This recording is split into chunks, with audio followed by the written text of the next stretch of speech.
नमस्कार दोस्तों। कक्षा 9वीं वाले जल्दी से अपना हिंदी का वार्षिक परीक्षा का पेपर देख लीजिएगा जो आपका 6 मार्च को होने वाला है।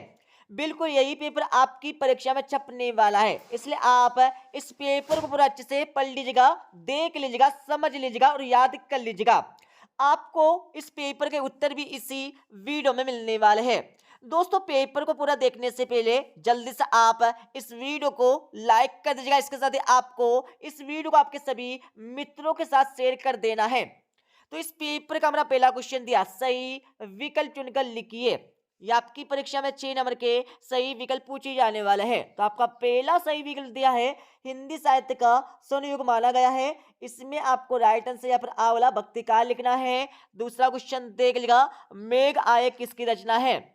तो इसमें आपको राइट आंसर वाला सर्वेश्वर दया सक्सेना आपको लिखना है। तीसरा क्वेश्चन देख लीजिएगा, काव्य के वेद माने गए हैं। इसमें आपको राइट आंसर आ वाला 2 आपको लिखना है।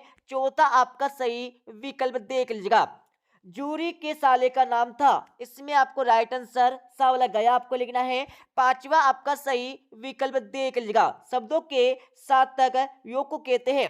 इसमें आपको राइट आंसर सा वाला वाक्य आपको लिखना है। छठा आपका सही विकल्प देख लीजिएगा, इस जल पल्ले में पाठ की विधा है। इसमें आपको राइट आंसर बा वाला रिपोर्टाज आपको लिखना है। तो अच्छे से पढ़ लीजिएगा। इसके साथ ही आप पर हमारा अगला क्वेश्चन दिया, जिसमें खाली स्थानों की पूर्ति करना है। ये आपकी परीक्षा में 6 नंबर के खालतन पूछे जाने वाले हैं। तो हमारा पहला दिया है, केदी और कोयल दोनों ही खालतन देश के वासी है। इसमें आपको राइट आंसर गुलाम आपको लिखना है।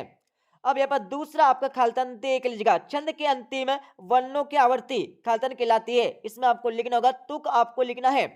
अब आपका तीसरा खालतन देख लीजिएगा, बौद्धिक शब्द का मूल रूप शब्द है। तो इसमें आपको लिखना होगा बुद्धि आपको लिखना है। अब आपका चौथा खालतन देख लीजिएगा, जानवरों में गधा सबसे ज्यादा खालतन समझा जाता है। तो इसमें आपको लिखना होगा बुद्धिहीन आपको लिखना है। अब आपका पांचवा खालतन देख लीजिएगा, पांचवी खालतन में क्या पूछा है, तो इस पंक्ति में कौन सा अलंकार है ये आपको बताना होगा। तो इसका उत्तर आप लगा लीजिएगा, इसमें आपको अनुप्रास अलंकार लिखना होगा परीक्षा में। अब आपका 6 वाला खालतन देख लीजिएगा, रीढ़ की हड्डी एकांकी में कुल खालतन पात्र है। इसमें आपको लिखना होगा 6 आपको लिखना है। अच्छे से पढ़ लीजिएगा। अब यहाँ पर हमारा क्वेश्चन 3 देख लीजिए, जिसमें आपको सही जोड़ी का मिलान करना है। ये आपकी परीक्षा में 6 नंबर की सही जोड़ी पूछी जाने वाली है। तो सही जोड़ी का मिलान कर लीजिएगा। पहला आपका दिया विभीषिका, इसमें आपको लिखना होगा यहाँ पर भयंकरता आपको लिखना है। नैतिक का विलोम, इसमें आपको लिखना होगा यहाँ पर ग वाला अनैतिक लिखना है। हरिशंकर परसाई, इसमें आपको लिखना होगा यहाँ पर गढ़ी वाला प्रेमचंद के फटे जूते। और अश्रु का तद्भव, इसमें आपको लिखना होगा यहाँ पर चा वाला आंसू आपको लिखना है। कबीरदास में आपको लिखना होगा यहाँ पर ख वाला, और सवैया में आपको लिखना होगा यहाँ पर वनिक छंद आपको लिखना है। अच्छे से पढ़ लीजिएगा। इसके साथ इस पेपर का हमारा अगला क्वेश्चन देख लीजिएगा। इस क्वेश्चन में आपको एक शब्द अथवा एक वाक्य में उत्तर लिखना है। ये आपकी परीक्षा में 6 नंबर के क्वेश्चन पूछे जाने वाले हैं। तो हमारा पहला क्वेश्चन दिया, ज्ञान की तुलना किससे की गई है। इसमें आपको लिखना होगा हाथी से। दूसरा क्वेश्चन देख लीजिएगा, विस्तृत कलेवर वाले काव्य को क्या कहते हैं। तो दूसरे क्वेश्चन में आपको लिखना होगा यहाँ पर महाकाव्य लिखना है। अच्छे से लिख लीजिएगा। उसके बाद आपका तीसरा क्वेश्चन दिया है, हिंदी का उपन्यास सम्राट किसे कहा जाता है। तो तीसरे क्वेश्चन में आपको लिखना है, क्या लिखना है, यहाँ पर मुंशी प्रेमचंद लिखना है। अच्छे से लिख लीजिएगा, मुंशी प्रेमचंद आपको तीसरे क्वेश्चन का उत्तर लिखना है। अब यहाँ पर चौथा क्वेश्चन देख लीजिएगा, लोक में प्रचलित उक्ति क्या कहलाती है। तो चौथे क्वेश्चन में आपको राइट आंसर लोकोक्ति लिखना है। उसके बाद आपको पांचवें क्वेश्चन देख लीजिएगा, रीढ़ की हड्डी की एकांकी किस समस्या पर आधारित है। तो पांचवें क्वेश्चन में आपको राइट आंसर लिखना होगा एक सामाजिक समस्या। एक सामाजिक समस्या आपको पांचवें क्वेश्चन का उत्तर लिखना है। अब यहाँ पर छठा क्वेश्चन देख लीजिएगा, रेणु के प्रसिद्ध आंचलिक उपन्यास का नाम है। तो छठे क्वेश्चन में आपको लिखना है, क्या लिखना है, मेला आंचल। मेला आंचल आपको लिखना है। अच्छे से लिख लीजिएगा। उसके बाद अगला क्वेश्चन देख लीजिएगा। इस क्वेश्चन में आपको सत्य एवं असत्य बताना है। तो आपका पहला क्वेश्चन देख लीजिएगा, माखनलाल चतुर्वेदी की रचना साहित्य देवता है। तो बिल्कुल ये हमारा सत्य हो जाएगा। दूसरा क्वेश्चन आपका दिया है, प्रबंध काव्य में छंदों में पूर्व पर समन नहीं होता है। तो असत्य हो जाएगा। और तीसरा क्वेश्चन आपका दिया है, लड़की की मां मर चुकी थी, तो बिल्कुल मर चुकी थी, हमारा सत्य हो जाएगा। चौथा क्वेश्चन देखिएगा, किरण शब्द का पर्यायवाची रश्मि है, तो बिल्कुल है, हमारा सत्य हो जाएगा।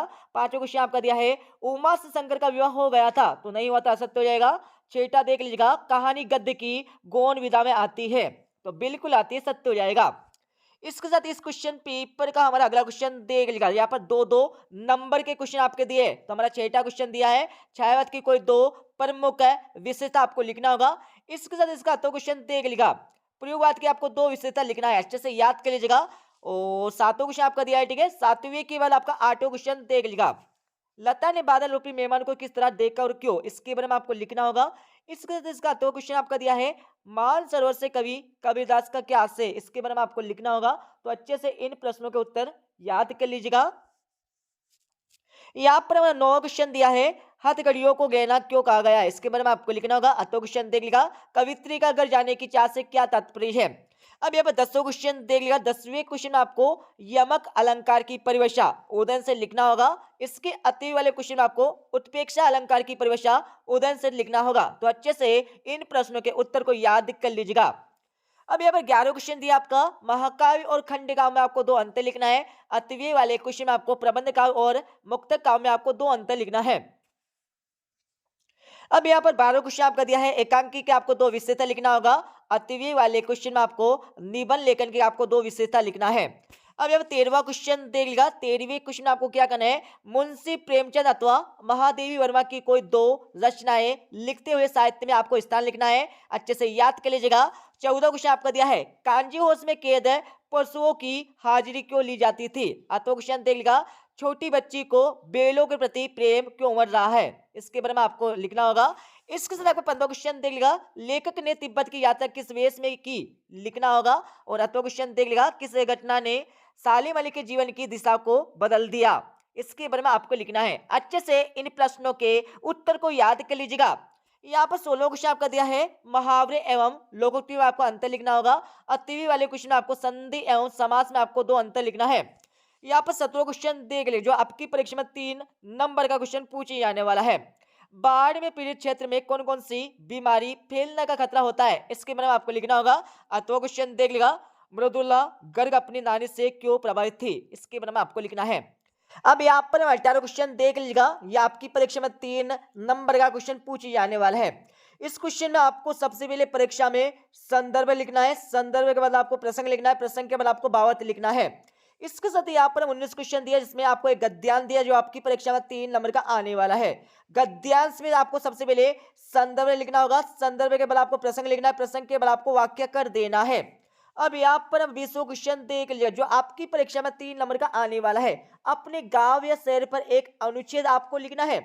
उसके बाद आपका 21 क्वेश्चन देख लीजिएगा, 21वें क्वेश्चन आपको एक है अपठित गद्यांश दिया है। इस गद्यांश काव्यांश को अच्छे से पढ़ लीजिएगा, जो आपकी परीक्षा में 4 नंबर का आने वाला है। इसको पढ़ने के बाद इसके नीचे आपको 4 क्वेश्चन दिए, चारों के आंसर आपको यही से चार्ट कर लिखना होगा परीक्षा में। अब इसका अथवा वाला क्वेश्चन देख लीजिएगा, इसमें भी आपको सेम वही करना है जैसे कि हमने आपको ऊपर वाले क्वेश्चन में बताया है। अब यहाँ पर 22 क्वेश्चन देख लीजिएगा, अपने कक्षा शिक्षक को अर्ध दिवस के अवकाश हेतु आवेदन पत्र आपको लिखना होगा।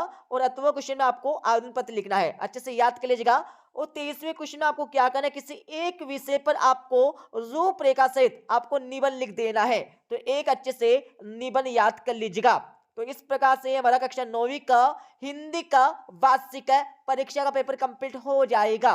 दोस्तों, हम आपको अगली वीडियो में क्वेश्चन 6 से लेकर 23 तक के आंसर बता देंगे। तो ठीक है दोस्तों, मिलते हैं अगले वीडियो में। जब जय हिंद, वंदे मातरम।